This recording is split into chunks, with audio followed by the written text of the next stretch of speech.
Waldaan akkasiin jedhu magaalaan akkasiin jedhu isa moo isa miti sheera moo ishee miti eeyyaanuma jedhee nama dhugaa ba'u tokko waamaa jira eebba kee waama Waaqayyo sasii qopheesse na waama ana malee namni tokko seenaasaa mannisaa jireenyisaa ilma Waaqayyo namicha Naazreeti Yesuusiin har'a kanamaa kaasaa geettaramu spiritually, healthily, economically, academically, maqaa Yesuus Kiristoos namicha Naazreetiin kaayitee adeemi arraakaasii kaayitee adeemi kibbarraa adeemi kaabarraa adeemi baarraa adeemi lixarraa adeemi dhukkuba keessa rakkina keessa maqaa baduu keessa kadhattuu jedhamuu keessa jaamaa jedhamuu keessa naafa jedhamuu keessa hiyyeessa jedhamuu keessa wallaalaa jedhamuu keessa si baaseera.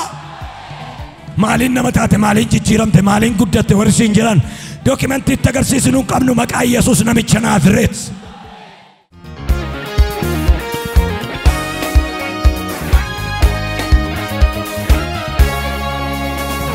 Nama Yesuus Kiristoos galeef. Hojii ergamoota boqonnaa 4 lakkoofsa 1 kaasee jiru. Phexros gaafas Yohaanisii wajjin namootatti dubbii kana dubbachaa utuu jiru luboonnii fi dura buutuun eegduu mana qulqullummaa Saduuqonnis isaan biraan ba'an.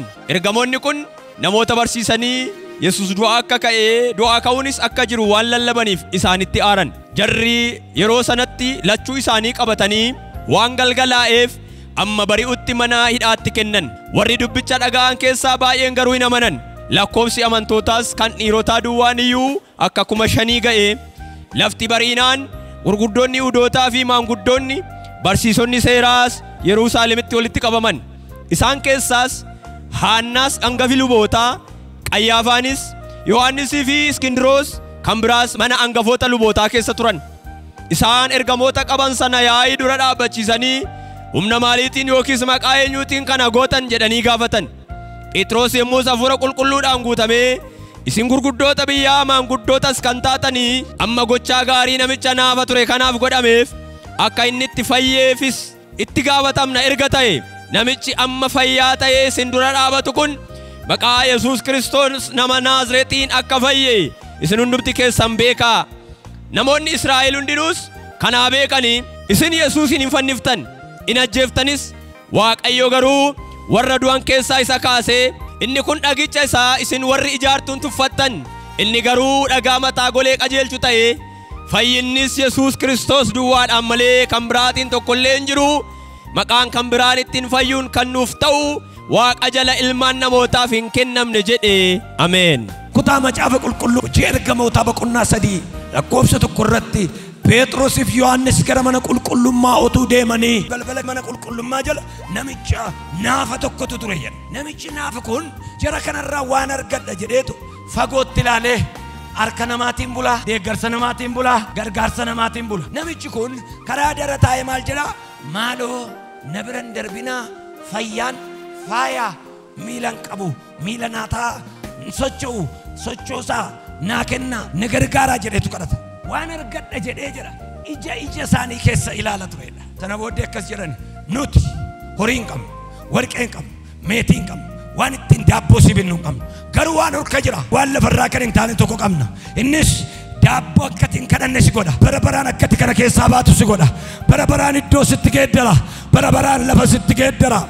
Hubannoodhaan ija keenya keessa ilaali jedhan. Hubatee gaafa ija keessa ilaalu maqaa Yesuus namicha Naazreet siinan jedha siinis. Lafatti hafuurri kee naafate lafatti ikoonomiin kee naafate lafatti abjuun kee naafate lafa dookimentiin kee kottooffatee hafe har'a galgala kanaa kaasee utaalee siif akka fayyessu. Sana booddee maqaa Yesuus namicha Naazreetiin daabboo siin laannu warqee siin laannu hin qabnu yoo laatnes warqeen siin geeddaru yoo laannes daabboon siin geeddaru. Otoo nama geeddara ta'e kaleessa daabboo sii kennaniiru meetii siin qabnu warqee yoo sii kennines meetii yoo sii kennines immoo iddoo kanaa siin kaasu waan iddoo kanaa si kaasu garuu qabna waan lafa sitti geeddaru garuu qabna waan biyya sitti geeddaru garuu qabna waan maqaaf lafa sitti geeddaru garuu qabna naafa jedhamu keessa waan nama baasu garuu qabna kadhataa jedhamu keessa waan nama baasu garuu qabna gatamaa jedhamu keessa garuu waan nama baasu qabna maqaa Yesuus namicha Naazreetiin kan yaadeemi. Maqaa Yesuus namicha Naazreetiin kan yaadeemi. spiritually, healthily, economically, academically. Maqaa Yesuus Kiristoos namicha Naazreetiin ka'iitii adeemi. Arraakaasii ka'iitii adeemi. Kibbarraa adeemi. Kaabarraa adeemi. Baarraa adeemi. Lixarraa adeemi. Amanuu dadhabe namicha chuma qaqqabannaan qabaneedha butanii lafaa kaasaneedha. Namoonni tokko tokko waan Waaqayyo isinii godhu amanuu dadhabuurraa kan ka'e naatanii lafatti haftu. Ergamaan tokko garuu butee lafaa si kaasu. Phexrosiif Yohaannis harka isaa qabanii butanii lafaa kaasan jedha. Nan arga harka Waaqayyo ganama kana butee lafaa nama kaasu.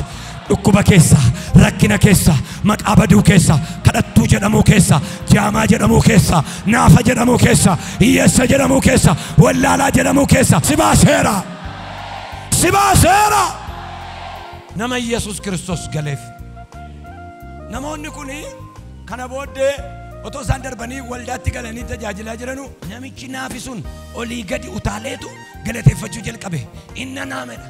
Namoonni wayii jedhama caafi qulqulluun namichi inni kun isa kadhataa isa naafa isa balbala dura taa'u hin turree jedhu gartokkeeni jedhama caafni isa jedhanii walii galan. Biyya akkana siina jedhu waldaan akkasiina jedhu magaalaan akkasiina jedhu isa moo isa miti isheedha moo ishee miti jarri kun jara moo jara miti iyyaanuma jedhee nama dhugaa ba'u tokko waamaa jira. Eebba kee waama Waaqayyo sasii qopheesse na waama waan ati ittiin sabatti baatu si kennu Waaqa. Isa moo isa miti isheedha moo ይደገማል ይሄ ታሪክ። እሷ ናት ወይስ እሷ አይደለችም? እሱ ነው ወይስ እሱ አይደለም? ሽባ አልነበረም እንዴ? ለማኝ አልነበረም እንዴ? ደሃ አልነበረም እንዴ?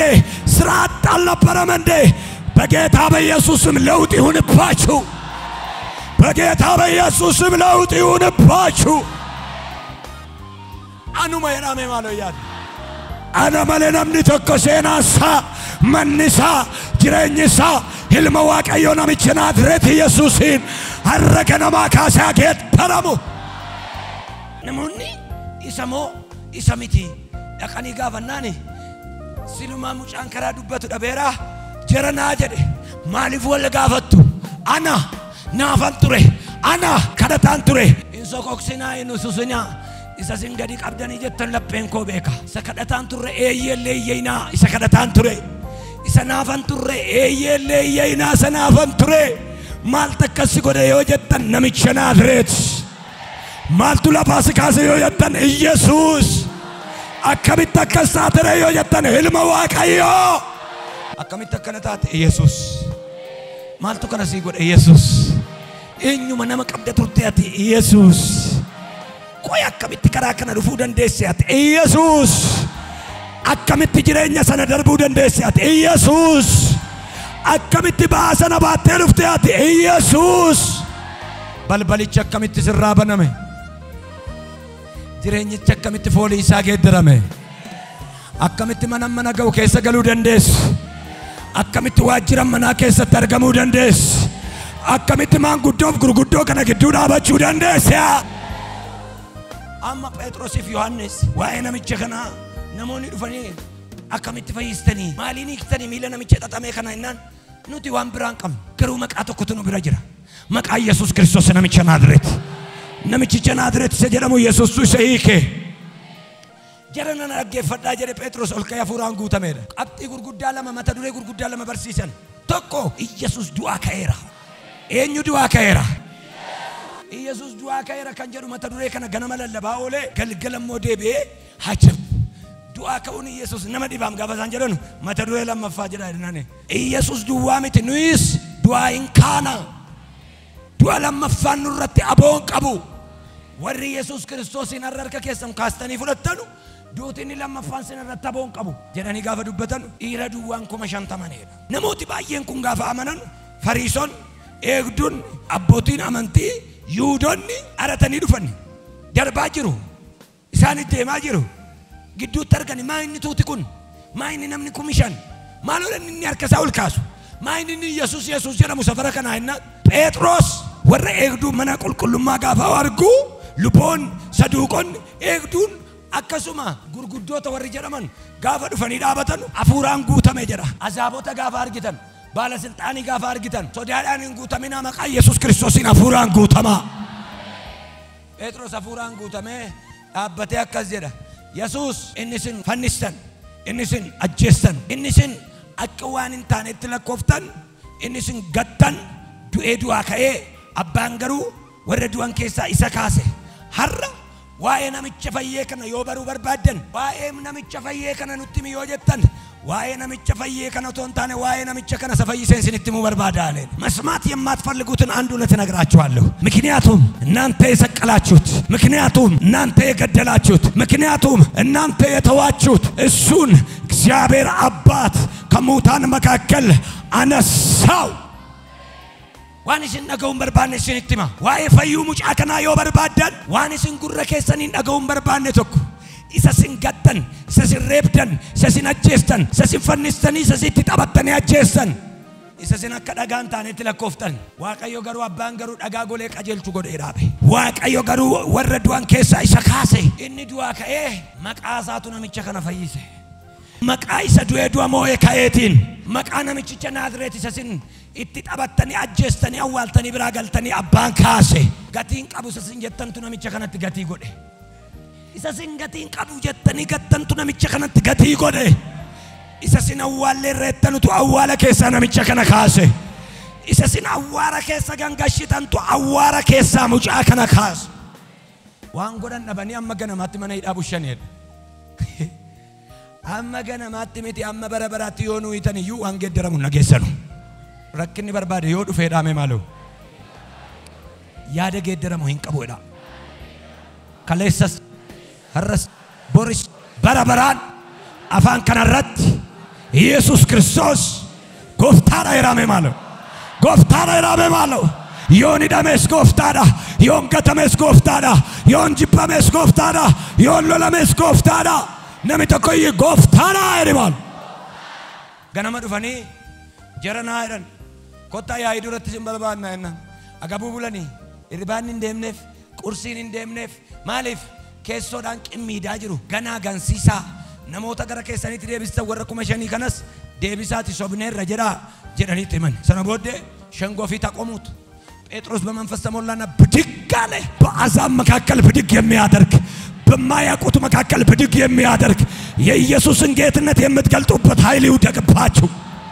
ጴጥሮስ ገሩ አፉራን ጉተሜ ወልከይ ጀደ ጀረና ኢሲን ጉርጉዶታ ኢሲን ጀጀቦታ ኢሲን ነመ ሶዳችስቱ ገሩ ጀባ ጀባ ገረሲቱ ጅራ ገሩ ሶዳችሳ ሲንረጫሉቱ ጅራ ወረሲላለኒ ሶዳተምቲ አንገፈ ከሰን አርጊኔራ kan isin caalutu nutti mul'ata. Namni isin laalee roomma nuyi garuu isa isin irra jiru laalee roommina. Namni isin argee sodaata nuyi garuu isa argine sodaanna. Isin yuudota, isin saduuqota, isin barsiisota, isin abboota garuu isin dura dhaabadhee dhugaa tokko dubbachuun barbaada. Isa isin garaftan, isa isin ajjeestan, isa isin awwaaltan, Yesuus namicha Naazreet isa isin tuffattan, dhagaa uumaan baasne gootan isa isin gattan, dhagaa golee qajeelchu ta'ee ka'ee sadaabate Yesuus ilma Waaqayyootu namicha kana fayyiseera. Inni akka kanatti fayyee malee nu bira qorichi citeef hin jiru jennaan isaan garuu akka isaan waan kana baay'isanii dubbanne afaan isaanii rukuchuu jalqaban. Jaallattan jibbitan namicha kana isumatu fayyise. Namicha maaltu si fayyise? Isumatu na fayyise. Maaliin si tuqani? Maqaa Yesuusiin na tuqan. Maal siin jedhani? Maqaa namicha Naazreetiin naan jedhan. Akkamitti kaate harka koo qabanii maqaa Yesuusiin jedhanii natti raajan. Har'as harka koo sitti qabeen sitti raaja. Maaliin nama taate? Maaliin jijjiiramte? Maaliin guddatte? Warri siin jedhan dookimentii itti agarsiisnu qabnu maqaa Yesuus namicha Naazreet. Geessanii amma sidhanii maal goonaa jedhan. Akka hin ajjeefne, akka hin hiine, akka waan goone wanti qabatamaan jiru. Tokko wanti qabatamaan naaf fayye. Lama waan isaan dubbataniin nama 5,000 fayye. Lubbuu namoota 5,000 duuka jira. Namoota 5,000 kana booddee immoo ammas ijoollee 5,000 jira. Haadha warraa 5,000 jira. Saraawitiidha namoonni kun akkam goonaa jedhaniitu ol gashan. Kottaa meeshaan lamman jedhan ol gashaniitu lammata. Lammata maqaa sila waamtanii waamina. Maqaa sila waamtan sanaan dhaabaa jennaan Phexros iyyeetu Iyyesuusin waamiyyoo jette akkamitti waamuu dhiisa. Iyyesuusin maqaa isaa akkamitti utuun kaasin oolee buluu danda'an. Akkas jedhe jaranaa jedhe isin gurguddoota isin jajjaboota isin ciccimoota garuu waan isin gaafadha waa'ee guddaa isin garasii ilaalame jedhe. Kompeer argu ofii keessaniif Waaqayyoo wal bira qabaa ilaalame jedhe. Isa isin nuun jettan moo isa Waaqayyoo nuun jedhe dhageenyaa jedhe. Guddoota garuu guddaa garas guddaa argineerra.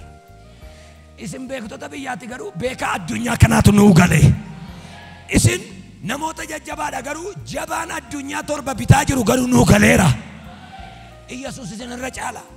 Bafisuum kana dhoksuu hin dandeenyu. Sinitti himneerra of eeggadhaa. Gadi baatanii Phexros gadi ba'e akkas jedhan yaa Waaqayyo sasaan nuun jedhan kana ilaali. Waan isaan nurratti kaasan kana ilaali. Maqaa kee utuu waamin utuu dubbatin ooluu hin dandeenye buluu hin dandeenyu nuyi. Garuu akka maqaa kana hin kaasne nuun jechaa jiru nuti garuu maqaa kee utuu hin kaasin buluu hin dandeenyu. Waan isaan nurratti korataa jiranu kana ati ilaali jedhaniiru. Sana booddee jedha guyyaa guyyaatti dabaluu jalqabe. Sin ajjeesna yoo jedhan hin kolfu jarri. Kan nuudu arganneerra jirana. Nuudu eeran duunu nuyi yoo duune iyyuu hin kaafamnaa jedha. Baay'ina qulqullootu irraa kan ka'e Phexrosiif Yohaannis faan ga'uu dadhabani. Sana booddee akkas jedhani jaranaa jedhani asiin nyaata keessan hojjennamu asiin immoo tajaajila. Nuyiif tajaajilatu nuu ta'a waan ta'eef kottaa namoota filadhaati namoota waasinii qopheessan namoota teessisan qopheessaa jedhan. Daaqonoota keessa Isxifaanos namicha jedhamu tokko fidanii ka'ani. Gaafuma dhufee daaqonitti dabalamu hafuurri Waaqayyoo inni Phexros keessa jiru illim. Daaqonittis dabalame faarfannaattis dabalame inni Phexros irra bu'e sirra haa bu'u Yesuus. Phexros irra hafuurri jiru. Yohaannis irra hafuurri ture. Yesuus Kiristoos darbatee Isxifaanos irra buuse. Tajaajila kamittuu dabalame. Darbatamaan hafuura Waaqayyoo inni Phexros irra jiru. Eelaas hayaboo sirra haa bu'u maqaayee. Hafuurri Isxifaanos irra bu'e hafuura dinqiif ta'amrii godhudha. Hafuura dinqiif ta'amrii godhu jechuun hafuura biddeena shanii fi qurxummii jala baay'isu jechuudha. Hafuurri Isxifaanos irra immoo bu'e hafuura isa naafa diriirsurra iyyuu sadalli waa gochuu danda'udha. Isa jarri ittiin naafa kaasnaan jibban isa Phexrosiif Yohaannis ittiin naafa diriirsan sana የድንቅና የተአምራት ስፒሪት የድንቅና የተአምራት መንፈስ ዛሬ ቤታችሁ ሳትደርሱ ከዚህ ወጣችሁ መንገዳችሁ ላይ በኢየሱስም ያግኛችሁ። ዛሬ እየሄዳችሁ ታምር በእጃችሁ የሚሆንበት ክብር እየሄዳችሁ ነገሩን ስጋ የሚያለብስ ነገር በሕይወታችሁ ላይ አዲስ ምዕራፍ ይውደቅባችሁ። አፉረ ድንቅፍ ታምሪ ጎድቱ እስጢፋኖስ ረቦይ ዳቦ ሂሪ ጀደሜ ኦል ከይዳ በተነምጪ ሰገሌ ሂሩ ጀልቀም እንገለቴፈና ዳቦ ከናፍ ጀና ጎፍታ ከኛ ጉዳ ጎኔ ሲገለቴፈና ጀዴ ጋፈን ይላሉ ለፍቲ ዳቦ ዱዋ ተይ እንዴ ምንድነው ሰው የሆነ ነገር ተገለጠ ማይነና ድንቅፍ ታምሪ ተረቲ ታጅረ ሰነቦዴን ቀበተኒ ከድፈኒ ዋይ ድንቂ ከነ ዋይ ታምሪ ከነ ዲሳን ጀነ ከዮሐንስ ከም ጴጥሮስ ቱጀኑ እስጢፋኖስ ትደበለምቴ አትስ ትደበለምቴ ነመጀራሙ ተኮ ሆጂ ከነት ሲደበለራ አኒ ደበለሜራ እስጢፋኖስ ይንፉና ይለቀን በጣም የሚገርም ነው። ጋፈ ጃርሶ ሊዱራ ዳበቱ ፉሊሳ ከፉላ ኤርገማት ከደረመ ይጀራ ዱረሳኒ ጋፈ ዳበቱ አጄ ካማን ዳካ ሱፋ ቻርጅ ሲጎሬራ ሰገሌ ከናን ቻርጅ ሲጎሬራ ሰገሌ ከናን ቻርጅ ሲጎሬራ ሰገሌ ከናን ዱረሳኒ ጋፈ ዳበቱ ከኤርገማ ዋቀዮ ሰናማጎድ ዱረሳኒ ጋፈ ዳበቱ ከኤርገማ ዋቀዮ እንስተሙ እንስቱ ጀናን አኒ አመዩ ኡልፊነ ዋቀዮን አርጋ ጅራ ጀ isinin argaan jiru jedhe gaafan sillalu natti xixinnaattu jedhe maalennan argaan jira guddaa tokko jedhe argaan jira guddaa tokko jennaan sinimma irmijjaa Yesuus irratti fudhanna jennaan al takka kadhadhu jedhe jennaan akka Yesuus itti naa Yesuus barbaadan isa Yesuus jedhen jedha yaa abbaa hin beekaniiti isaaniif dhiisi hamma na fannisuu dandeessu jedhe maaltu galeef namicha kana Yesuus galgala kana siif isa galuga maaltu gallaaniif du'attoof kenna namichi kun maaltu gallaaniif na ajjeesaa jedhaa jira namichi kun maaltu gallaaniif yaa abbaa isaaniif dhiisi jedhe namichi kun galgala kana wanti sagalee siif hagalu isa Phexros irra caalu Yohaannis irra caalu Isxifaanos irra dhufe yeroo biraa kutaa lammaffaa isaatti fuunee laalla nama Yesuus galeef ta'e